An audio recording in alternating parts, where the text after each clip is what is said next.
If you're a mom and a business owner, chances are that you have a million and one things to do on your to-do list this time of year, making lists for Christmas presents, basically being Santa, because of course, it's just another man taking credit for a woman's labor. But, getting the house ready, doing cleaning, planning fancy meals, making all the Christmas magic and everything. So, of course, the very last thing you want to be thinking about right now is sharing Instagram posts and reels and sending emails to your audience. Unfortunately, if you are a business and you want to make sales, it is a good idea to do those things. But if your brain is just so swamped with all the other things you have to do, here's some ideas for things you can share to help your business without taking up too much brain space or time, because we all know you're short on that too.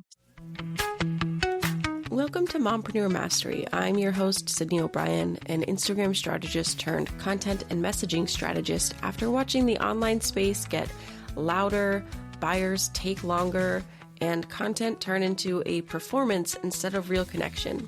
On this podcast, you'll learn how to clarify your message so your content actually stands out in a sea of copy and paste trends and AI noise, and also how to strategize your content across platforms to build the trust and connection that turns followers into clients. All in doable, brain space saving episodes you can fit in between school pickup and reheating your coffee for the third time. Let's dive in. So I'm actually recording this like 2 days before Thanksgiving. I have a friend coming over and this is all me. I've been kind of like rearranging my house. I decided I needed to declutter and reorganize everything. And so my house is a mess because I'm kind of in the middle of doing that somehow in every room because I cannot for the life of me just finish one and then move on to the next. No, we have to do it all in stages. So I have been doing lots of cleaning and things in preparation for my friend coming to visit for Thanksgiving dinner. And then it's that, the cleaning itself, plus my husband invited some people from his work who maybe some recently moved here or got back from deployments and they just don't really have anyone around. So he said you could come over, and planning a big meal for people that may or may not come is kind of hard. So doing all the meal planning and prepping and grocery shopping and all of that is taking up a lot of my time, in addition to helping the kids with their homework, doing their spirit day things. Speaking of, today was 6-7 day for them. I had no idea what to do. I'm still not entirely sure what that means. Anyway, these things are all taking up space in my brain and my life. And the last thing I want to do is create content. Literally, this episode is me redoing an old episode so I didn't have to come up with something new all on my own because my brain is not in it. I did this episode a year, maybe 2 years ago for just Instagram content, and I'm just updating it. That's all this is. So you bet your butt that one of my suggestions is going to just be redoing old things or repurposing old things. But before we get too deep into that, let's get into the whole list. Because like I said, I have a million things going on and it's really not even that much, but I still feel really drained and that I don't want to do anything else. I just want to get my to-do list done for personal life, house, kids stuff. So business kind of takes a backseat, especially when it's Instagram. And especially if I don't have some big sale going on. So if that feels relatable to you, knowing that the holiday season is indeed upon us and soon kids will be out of school and we'll be expected to visit family or family will be visiting us, all these things going on. Here's some ideas of what to share, where to share it, and why. That's the most important part we kind of forget about is the why. Because we don't want to just share to share. We want to be intentional with it. But you can do that without, adding a whole bunch of more work for yourself. I do think that it is, just because of how long the craziness of the holiday season is, it's important to share some content somewhere. You certainly don't have to keep the normal posting or publishing schedule, depending on what kind of content, whether it's Instagram, Facebook, Threads, blog, podcast, what have you. It's fine to take a break from some of these things, absolutely. But in my head, I feel like the holiday season kind of ends up being 3 or 4 weeks instead of just that 1 week or even 2 weeks, the Christmas to New Year's, that area where kids are typically off school. I do think that from Thanksgiving to New Year's, it's really crazy for a lot of people and it's tempting to not do a whole lot of anything, and you don't have to do a whole lot of anything. but I would do something. That's like a long time to just be completely silent with your audience on all platforms. So if you have a podcast, absolutely take breaks if you want to. I am going to check right now as I'm talking to you. I think last year was the first time I took some time off around the holidays and from my podcast specifically because people are so busy with family stuff and traveling, activities that they weren't really listening anyway, from what I remember. This is obviously something I should have checked beforehand, but as you can tell, I don't always have my life together. Here I am checking. Yeah, I don't typically get a ton of downloads over the holiday weeks anyway. So I was like, why am I doing this? Seems like a waste of my time. And indeed it was. So I stopped. Now, those weeks, I still sent out emails. Normally on Mondays, I send emails about my podcast, promoting it. I, ahead of time, let them know there wasn't going to be any new emails, so no one was expecting it. And I mentioned that on the podcast as well. And instead, I believe I just shared a link to like the top maybe 2 or 3 episodes of the year for people to review and gave short reasons why. So there was still some kind of interaction happening and I was still showing up in a way, but in a way that worked for me and my life and kind of gave them the opportunity to learn more from me in those podcast episodes and nurture my audience a little bit without having to do a whole come up with a podcast idea, record the podcast, edit the podcast, write the blog post, send the email, make the Instagram reel, all of that.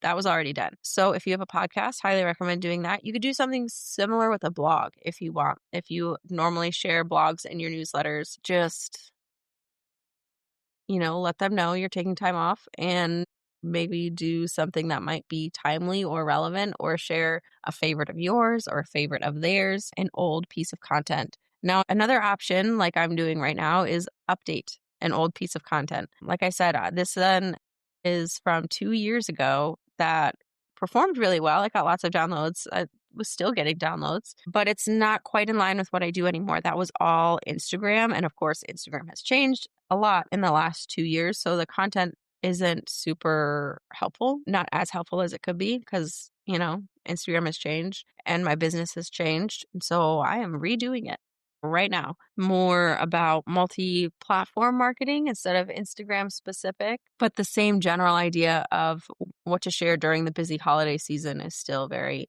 valid. And it takes a little bit off my plate because same thing with the blog post I wrote for this podcast episode. I'm just going to update that one blog post with this information. So the blog post was already getting clicks and has been for the past 2 years. It still can. It's just going to have the updated information be more relevant and more helpful for my business instead of having to redo things from scratch. And then, like I said, also helpful for my business because it was already getting clicks and reads. Now it's just more accurate and more aligned with my current business mission and messaging. And again, you could do the same thing for Instagram. You could do repurposing old content, resharing old content, or literally nothing. That is also fine. Some posts are showing up in my feed lately, but a lot of it is from me being guests on other people's podcasts and being like tagged and collaborator in those reels. I've posted maybe 3 times, 4 times in the past 4 weeks to my feed. Not a ton. And I am totally okay with that. And it also hasn't really affected my reach or engagement. It's not great because I'm not doing a lot of outbound engagement because I've just been spending so much less time on social media. But knowing that I want to be spending less time on social media and still use Instagram to nurture my audience and get that engagement and foster that connection and build that trust, it's still doing what it needs to do without me having to scroll every day or film reels every day. I haven't filmed a single reel or shared a single reel that wasn't a podcast clip and I don't even know how long. And I love that for me. If that's not for you, if you are someone who really enjoys filming those reels and getting creative in that way, keep doing it. I love it. I never want to say that you shouldn't do that if it's working and you enjoy it. I'm just saying if you're one of those people who feels like you have to because that's what's showing up in your feed and you feel like you have to do that to stay relevant or get views, it's not necessary. It's really not. Knowing your messaging and your purpose for that particular post is much more effective. So if you do want to share something to your Instagram feed during this month, think about what your like point is really. I probably could have said that in a nicer way, but what is the point of this post? Do you want followers? Do you want to start conversations? Do you want to show that you're the shit? Do you want to sell something? And then build something around that. And again, don't feel like you have to rely on trends or reuse the same hooks everyone else is using or use that one Taylor Swift song that everyone else is using. Write it for you and for your audience, and I bet it'll do great things. And if you are like, your brain is so fried where you just don't even have anything going on, you just kind of want to have something there to have something there. It's not ideal, but I like 110% get it. I was kind of in the same boat. I wasn't sure what to do. I had a plan originally, but life got weird and I don't think I'm going to be keeping that plan. And it is absolutely fine to pivot. So for me, that means I'm probably going to be sharing some like more nurturing and engagement type of content with more like brand messaging instead of offer specific messaging. And what I mean by that is like sharing things that are like very general, but still on point for me.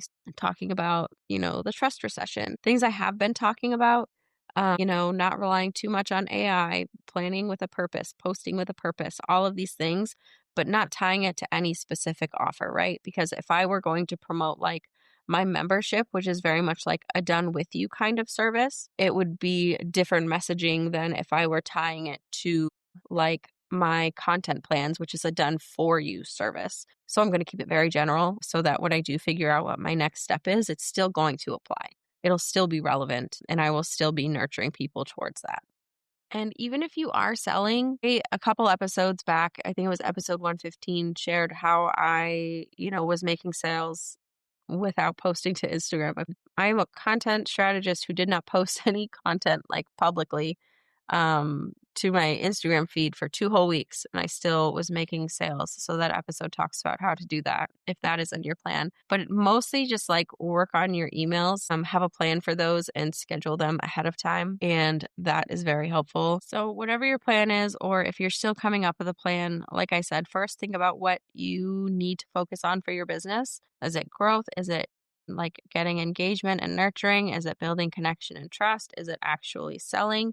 Think about what point you're at, where you want to share for that. If you're not selling anything, I would recommend focusing more on long form content, if anything, even if it's just, like I said, resharing old long form content to your audience so you can still do some like connecting and nurturing without a ton of effort on your part. You could repurpose old content. You could create new content if you have that in your schedule and space for that in your brain. But either way, whatever works for you works for you. It's going to be different for everyone. There's no one magic content plan or anything that is like the one way for people to find success at this. So think about what fits in your life, what needs to happen for your business, and think about where you want to show up and how that way. And if you have questions or want some advice, you can send me a DM on Instagram and I'm super happy to help you figure out just like the basics of a plan and what to focus on. My handle is at sydneyobrien.co,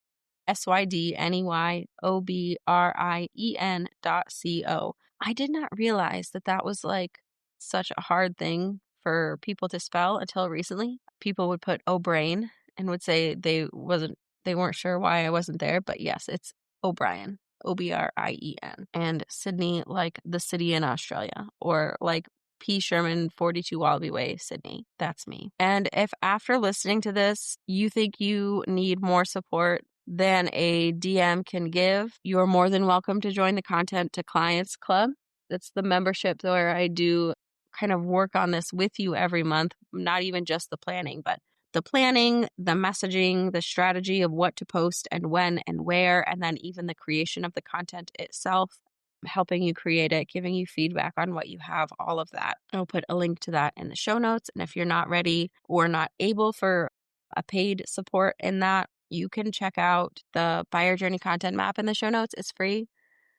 And I know I literally just said that there's no one content map that works for everyone or content plan.